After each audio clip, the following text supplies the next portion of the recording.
क्योंकि फिर आपको झटके लगने लग जाएंगे। संत दुखाए मैं दुखी, मेरा आपा भी दुख होए। परमात्मा कहते हैं मेरे कबीर कहे मेरे भक्त को दुख ना दियो कोई, मेरा भक्त दुखाए मैं दुखी, मेरा आपा भी दुख होई। तो हम आज उसी स्थिति में आ चुके हैं। हम बुराई करते आगा पीछा नहीं देखते, हम उसके पाप की तरफ कभी नहीं देखते, इसका परिणाम नहीं देखते। इस तत्व ज्ञान से हमें परिणाम नजर आएगा, स्पष्ट नजर आएगा, हम दूर हो जाएंगे। अब जैसे हमें पता चला है कि ये क्यों हम दुखी हुए, हमारे ऊपर ये कहर क्यों टूटे, किसी के कोड लग रहा है, किसी की कैंसर होगी, कोई अंधा हो गया, किसी का हाथ कट गया, किसी का बेटा मर गया, किसी को बहुत ज्यादा जबरदस्त हानि होगी, वित्तीय हानि होगी, किसी की भैंस मर गई, किसी के बिजनेस में घाटा हो गया। तो फिर आपके तत्व ज्ञान से पता चलेगा कि मेरे ही पाप कर्मों का, दुष्कर्मों का परिणाम है ये। अब वो जो धन 2 नंबर का जोड़ा था, गलत काम करके, बुराई करके, वो पाप तो आपके पास जो के तो जमा है, लेकिन वो धन नहीं रहा। या तो कोई पुत्र बीमार हो गया, या कोई भैंस मर गई, कोई संपत्ति हानि होगी, किसी ने 10-20 लाख रुपये ले लिए, दिए नहीं, मुकदमे चले। तो फिर हम इतने डरेंगे कि जो आपत्ति मेरे ऊपर आई है मेरे पाप कर्मों से आई है, तो फिर उस आपत्ति को हम फिर दोबारा ग्रहण नहीं कर सकते, कभी भी नहीं कर सकते।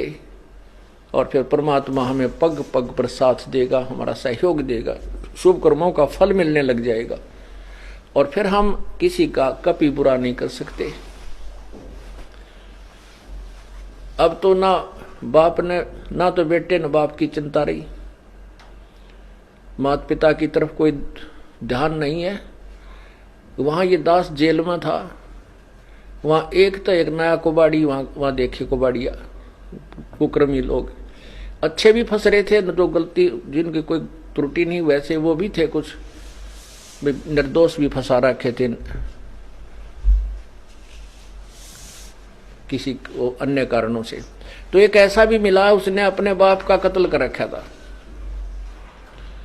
तो उसे पूछा भाई तने ऐसी गलती क्यों करी, बाप के तो नहीं करना चाहिए था। तो उसी के गांव का और था वहां बंद, वो कहने लगा जी इसके पिताजी की पेंशन आवती, ये 2 भाई हैं, तो इन्होंने इसका बाटा माँ आएगी और बड्डे का बाटा बाबू पिताजी आएगी, इन माँ बाबुओं को बांट लिया नारा नारा। अब वो पेंशन आवे थी, तो पेंशन बुढ़ा ने बोला मैं तो भाई जिसमें रोटी खाऊंगा उसने दूंगा, तेरे को क्यों दूं जब तू मेरी सेवा नहीं कर रहा। तो इन्होंने बोला मुझे आधी तनख्वाह दे, पेंशन दे। तो उस बुढ़े ने ना दी उसको, तो उठा कर लठ मारा सर में, बुढ़ा मर गया। अब उसकी वो जेल में बंद था। तो पुण्यात्मा ऐसा जुल्म हो गया। माँ बाप ना हम कितना, माता पिता हमें कितने प्यार से पालते हैं। आज जो छोटे छोटे जवान बच्चे हैं उनके पास पुत्र हैं, पुत्रियां हैं, वो कितना सीने से लगाए फिरते हैं, कंधे पर बैठाते हैं, सिर पर बैठाते हैं, चूमते हैं। वो लाड करते करते पेशाब भी कर दे, सारे कपड़े में कर दे काम, और फिर भी बुरे नहीं लगते। और जब वृद्ध हो जाते हैं, जब वो बड़े हो जाते हैं, उनका विवाह हो जाता है, और फिर वो माँ बाप उनको अच्छे क्यों नहीं लगते, उनकी सेवा करने में उनको इंटरेस्ट क्यों नहीं है। इसका कारण ये है, ये नहीं हो सकता, क्योंकि इसका कारण है कि बुढ़े ने भक्ति ना करी। उस जब वो युवा था, उन बालका के लालन पालन में उनको सेठ बनाने में लगा रहा, भक्ति करी नहीं। और भक्तिहीन प्राणी का कितना ठिकाना नहीं। यदि हम पहले से परमात्मा का नाम लेंगे, भक्ति करेंगे, तो परमात्मा ऐसी व्यवस्था कर देगा, उन बच्चों के दिल में ऐसी दया भर देगा, माता पिता ने हाथों पर रखेंगे। और माता पिता इसे योग्य होंगे नहीं कि वो उनको दुख दें, क्योंकि उनकी भक्ति से वो स्वस्थ भी रहेंगे, उनका शरीर भी तगड़ा रहेगा। और जो 10,000 के रुपए में बीमारी कटनी हो, मानो 500 रुपये में ठीक हो जाएगा। तो ऐसे फिर वो भक्ति से ही सेवा बना है। एक आदमी तो ऐसा है, वो अच्छा भी ना लगता, हमने खड़ा होगी तो मान ले जैसे अरे कैसा हो जाओ, इस तो बात तय करें जावा, बड़ा अच्छा आदमी, क्योंकि उसके पिछले पुण्य है, वो संस्कार, वो भक्ति के गुण उसके अंदर विद्यमान है। तो ऐसे ही अब हम भक्ति संस्कार बनावाएंगे तो बचपन बुढ़ापे में हमारी आप सेवा परमात्मा ऐसी व्यवस्था कर देगा, हम सोच भी नहीं सकते। ना हम बच्चन बुरे लागा, ना बच्चे हमारी सेवा से उकताएंगे, कभी नहीं उकताएंगे, दूनी इंटरेस्ट बढ़ेगा। अब देखो पुण्यात्माओं, इस दास के 4 संतान, 2 लड़के 2 लड़की थी। यदि ये दास उन्हीं में उलझ पुलझ रह जाता, अब मुझे पता हुआ मेरी कितनी की खातिरदारी करूं, खूब पता है मुझे वह क्या नेचर है उनका, कैसा उनका स्वभाव और क्या करते। अब परमात्मा के चरणों में आया हूं, मेरे लाखों चेले बेटा बेटी हो गए। अब एक को कहता हूं भाई जल लाना, 10 खड़े हो जाते हैं। ये क्या कारण है? क्योंकि मैंने परमात्मा की भक्ति का रटना लाई, और उस भक्ति की शक्ति से इन बच्चों में इतनी श्रद्धा बन गई, दोनों हाथों पर रखूं अपने गुरुदेव को, अपने पिता को। परमात्मा कहते हैं कुल खोए कुल होत है, कुल राखें कुल जा, राम निकल कुल भेंट ले, सब कुल रहा समाए। यदि हम इस कुल को बचाने में लगे रहेंगे, कुल तो नष्ट होगा, हम भी मरेंगे, बेटे भी मरेंगे, पोते भी मरेंगे, सभी ने एक दिन जाना है, ये तो रहना नहीं। 1 लख पूत 1.25 लाख नाती, उस रावण कह दी वन बाती। और यदि हम इस कुल को भूल कर, और राम निकुल कुल, ये राम का कुल है, ये भगवान कुल है, भगवान का खानदान है, यानी सत्संग में आ जाना। अब आप बहन भाई हो, एक गुरु के शिष्य हो, और ये दास आपका पिता, आप हमारे बच्चे हो गए, तो ये हमारा कुल बन गया। कहते इस राम निकल कुल भेंट ले, सब कुल रहा समाए, बेटा भी, बेटी भी, माई भी, भाई भी, सारे हो गए इसमें। तो ऐसे हमारे फिर आगे चल के आने वाले समय में इतनी जो ना सेवा आपकी बनेगी, क्योंकि आपके बच्चे भी भक्ति करेंगे, वो भी भगवान से डरेंगे, आपको इतना भी दुख देना नहीं चाहेंगे, कदे मुझे पाप ना लाग जाए, माँ की आत्मा दुखा दी जाए तो, कदे पिता की आत्मा ना दुख जा, क्योंकि फिर आपको झटके लगने लग जाएंगे। संत दुखाए मैं दुखी, मेरा आपा भी दुख होए। परमात्मा कहते हैं मेरे कबीर कहे मेरे भगत को दुख ना दियो कोई, मेरा भक्त दुखाए मैं दुखी, मेरा आपा भी दुख होई। तो इस तरह फिर हमें झटके लगने लग जाएंगे, परमात्मा सतर्क करेगा, गलती मत करवाई। हमें जैसे हम मान लिया हमने किसी को दुख दिया, फिर हमारे को कोई हानि हुई तो विचार करेंगे लेट कर, आगे वो गलती नहीं करेंगे। तो ऐसे समाज भी सुधरेगा और ये अपराध भी समाप्त हो जाएंगे। तो इसी रास्ते से हम मानवता का उत्थान कर सकते हैं और कोई तरीका नहीं है। आप देख रहे हो अब 57 साल का तो ये दास हो लिया, 58 में हम चल रहे हैं, और 10 वर्ष का समझन लग गया था ये MLA MP के ऊपर बने हैं, मंत्री मुख्यमंत्री कैसे बनते हैं। आप देखते हो बहुत बढ़िया छांट छूट का कोई मंत्री कोई पार्टी चुनती है जनता, और 5 साल में फ्यूज हो लेते हैं, वह 5 साल में उन्हें रिजेक्ट कर देती है कि ना ये करने के नहीं, फिर नए तैयार करते हैं, शायद ये कुछ ठीक पाएंगे, 5 साल में उन्हें रिजेक्ट कर देते कि ना ये भी कोई ना ठीक। क्योंकि जब तक हम राम नाम से डरने वाले अपने नेता नहीं चुनेंगे तब तक कोई भी सुधार नहीं हो सकता। और ये इस मार्ग से ही वो पुण्यात्मा उभरेंगी, ऐसे ही ज्ञान से फिर वो भगवान से डरने वाले होंगे, परमात्मा का नौकर बनकर वो राज करेंगे, नहीं को राज को छुएगा नहीं। इतना भयंकर पाप है इस राज के अंदर। राजा लोग भगवान से डरने वाला हो, बिल्कुल भी गलत काम नहीं करते, तुरंत त्याग देना पड़े, उसने इस्तीफा देना पड़ जाए। ऐसे निर्भय होकर जब हम शासन करेंगे तो हम पाप से बचे रह सकते हैं, अन्यथा नहीं। और तभी हमारी प्रजा सुखी होगी, और प्रजा सुखी होगी भगवान के भक्ति से, इस पुण्य से, दान से, धर्म से, और इन्हीं के निमित्त परमात्मा की कृपा से प्रभु समय पर वर्षा करेगा, हर तरह की सुविधा देगा। अब ये सत्संग जो ये जो कार्यक्रम चल रहा है भक्ति का, ये शास्त्र अनुकूल है, और ये दास 2 वर्ष बंद रहेगा, लगभग 21 महीने। तो कोई वर्षा विशेष नहीं की प्रभु ने, दास अभिमान नहीं करता, विधान बताऊं हूं भगवान का।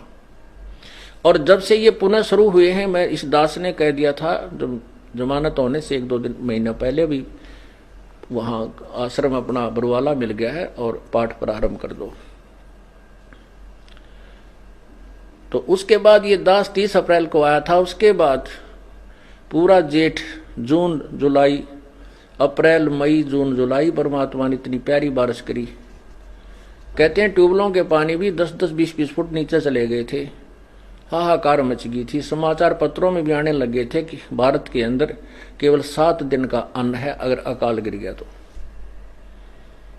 अब परमात्मा ने, अब जैसे आपने गीता जी अध्याय नंबर 3 के मंत्र नंबर 10 से 15 में सुना है कि जो शास्त्र अनुसार जो यज्ञ की जाते हैं तो यज्ञ से ही वर्षा होती है। जैसे कहते हैं सभी प्राणी अन्न से उत्पन्न होते हैं, अन्न वर्षा से उत्पन्न होता है, वर्षा यज्ञ से होती है, यज्ञ शुभ कर्मों से होते हैं। और शुभ कर्म इस काल के लोक में आए तो हमने ये कर्म करने पड़ेंगे। ये काल ब्रह्म से हमारे को ये कर्म लगे। और ब्रह्म की उत्पत्ति हुई अक्षर पुरुष से, उस अविनाशी परमात्मा से। और वो अविनाशी परमात्मा ही सभी यज्ञों में प्रतिष्ठित है। उसी को इष्ट रूप में पूज्य मानकर जो धार्मिक अनुष्ठान किए जाते हैं उनका प्रतिफल सही मिलता है। जैसे जड़ को सींचने से फलों को, टहनियों को जो फल, टहनियों को फल लगते हैं, तो ऐसे विधि शास्त्र अनुकूल साधना से ही वो हमें लाभ होता है जो धार्मिक क्रियाओं से होता है। तो वो एक इस स्थान के अतिरिक्त कहीं भी धार्मिक क्रिया नहीं हो रही, शास्त्र अनुकूल नहीं है। कर रहे हैं बेचारे उद्देश्य, आपने कल गीता जी में सुना था कि कोई तो ऐसे साधना कर रहा है, कोई ऐसे कर रहा है, और वो सभी इसको मोक्ष मार्ग ही मानकर कर रहे हैं, लेकिन वो शास्त्र विरुद्ध होने से व्यर्थ है।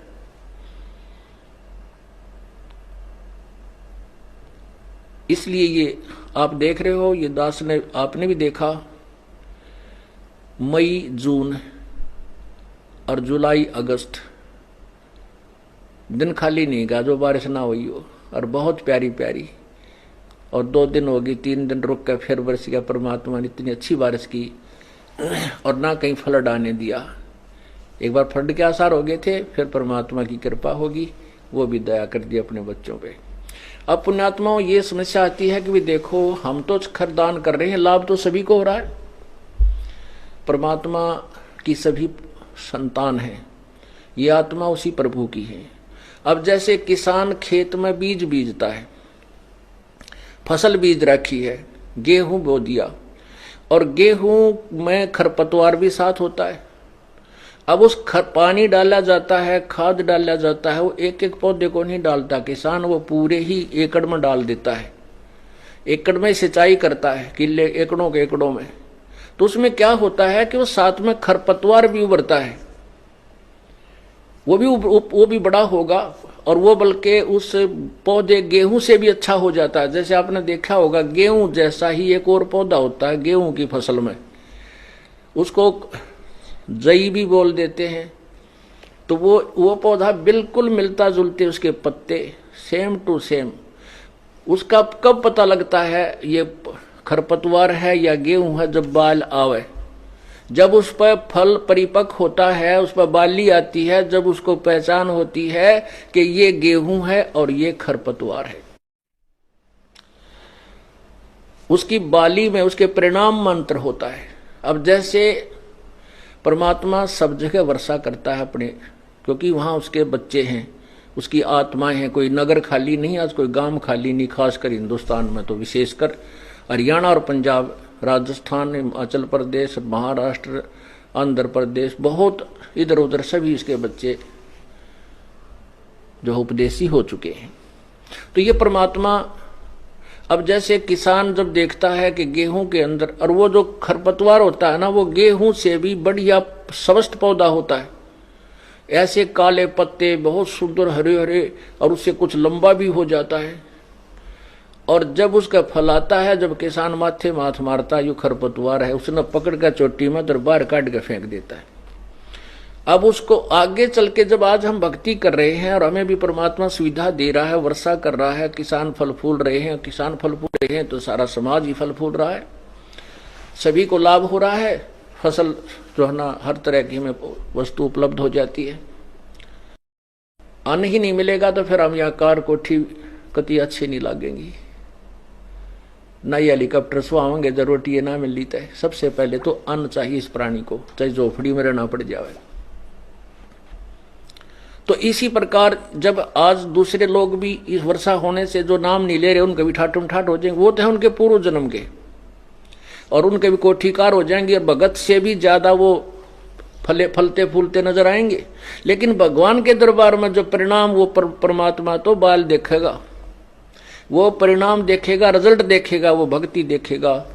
और वो जो खरपतवार हैं यहाँ से वो बहुत अच्छे दिखे थे, तो उन प्राणियों को तो नरक में डाल देगा और आपको अलग रखेगा। जैसे किसान खरपतवार को अलग पटक देता है और गेहूं को भिन्न कर लेता है, ऐसा फिर आगे चलकर आपको इसका लाभ मिलेगा।